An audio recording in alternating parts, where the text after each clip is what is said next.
Hello, and welcome back to JJ& Co. If you have questions about how to create your basic business fundamentals or your foundation, then stop scrolling. This video is for you. I've been having a lot of conversations over the last few weeks about creating basic business fundamentals and the foundation work behind your business with some entrepreneurs.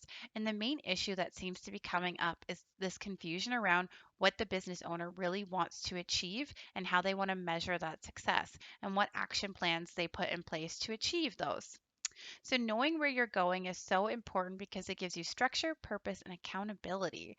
When you're flying off the seat of your pants with no action and no strategy, or very little action and no strategy at all, it's so easy to get overwhelmed, frustrated, and quit. So, I want to help you avoid this altogether by bringing your business back to the basics and reviewing the importance of setting up your foundations. And yes, mindset work goes hand in hand with the foundation work, and I'll explain this as we move forward with each component. So, the first thing is your niche or your niche, however you want to say it. Well, a niche is a very specific area within an industry that delivers specific products and services. So when you're defining your niche, you need to know which industry you're in and what products and services are related to that industry. So you need to be super clear about what the industry your business is actually in. So example, if you're coaching, then you need to get super specific on the type of coaching you deliver. If you get super specific on what services you're helping with people, then your target audience is more focused. And that brings me to number two, knowing who your ideal client is. So, knowing who you are targeting will really help you understand how to help them with your products and services. So, who do you want to help? What kind of person do you want to help? What kind of hobbies would this person have? Are they a motivated self starters or are they someone who needs a little bit more support and guidance? So, you get to choose who your target audience is and who your ideal client would be. Now, you have to be clear on who your target audience is and your ideal client because if you target everyone, you target no one.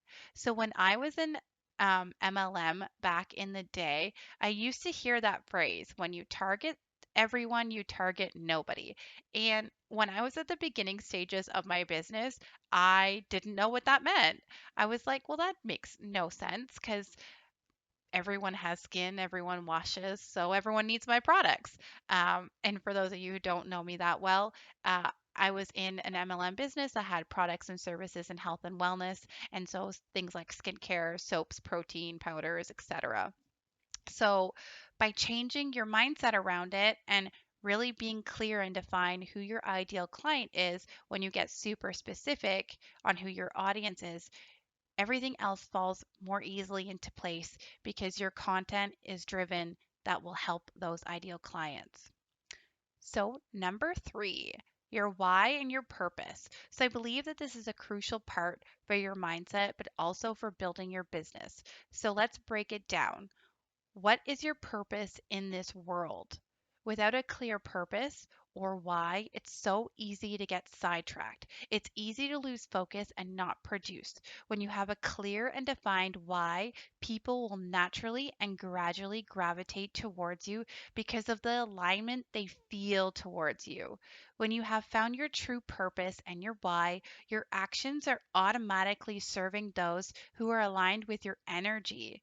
So figure out what your why is. Why are you in business? Why are you serving people? Why are you trying to help people? Why are you passionate about what you're speaking about? So get really clear on what your why and your purpose is in your business.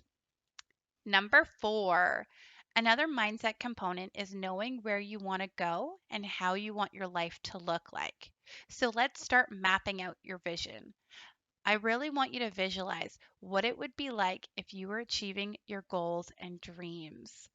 I really want you to start picturing, like, do mental pictures of what your life would look like, what lifestyle, how your finances would look like, what kind of sales you would be bringing in your business, how many clients you would be working with, how many clients you work with a month, a day. Do you do group coaching or do you just do or group programs, or do you just do individual one-on-one? Like, get really defined on what your vision looks like for your business and how you want it to evolve. Number 5, goal setting. Now, there's a huge difference between a good idea and a goal. A good idea is simply something that we want, and a goal has specific components within the statement that allows you to measure what you want to achieve. So, very, very different.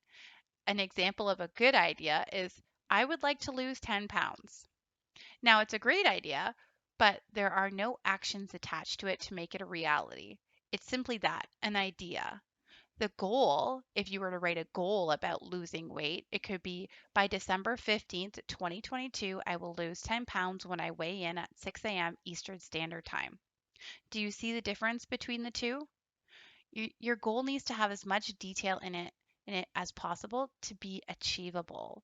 So you can use the SMART goal analogy to create your goal specific, measurable, attainable, relevant, and time bound to create your goal. And it's so important to do it. So it helps once you have like your goal. No, cut. Number 5, goal setting. Now, there's a huge difference between a good idea and a goal. A good idea is simply something that we want, and a goal has specific components within the statement that allows you to measure what you want to achieve. So there's a big difference between the two. An example of a good idea is I would like to lose 10 pounds. It's a good idea, but there are no actions attached to it to make it a reality. So the goal would be by December 15th, 2022, I will lose 10 pounds when I weigh in at 6 a.m. Eastern Standard Time. Do you see the difference between the two when you're writing a good idea versus a goal? So the goal needs to have as much detail in it as possible so that you can actually achieve it. And when you're creating a goal, you can use the SMART goal analogy, specific, measurable, attainable, relevant, and time bound.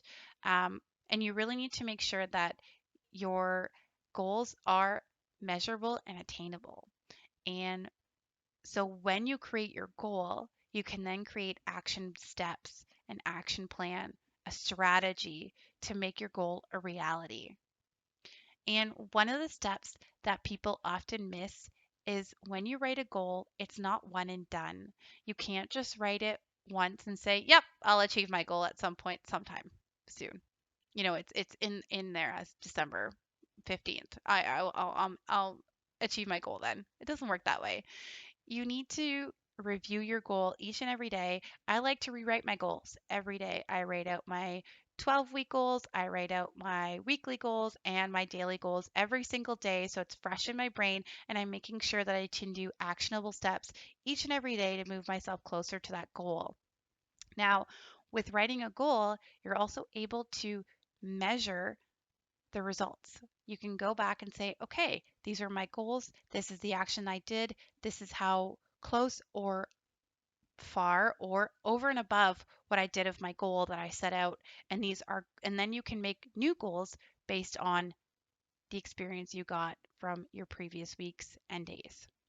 So, thank you so much for taking the time out of your busy days to listen in and learn about some business mindset fundamentals. I hope you enjoyed this content. Please subscribe to the channel if you want to hear more about some business mindset tips and tricks. You can also follow me on Instagram at JJ and Co.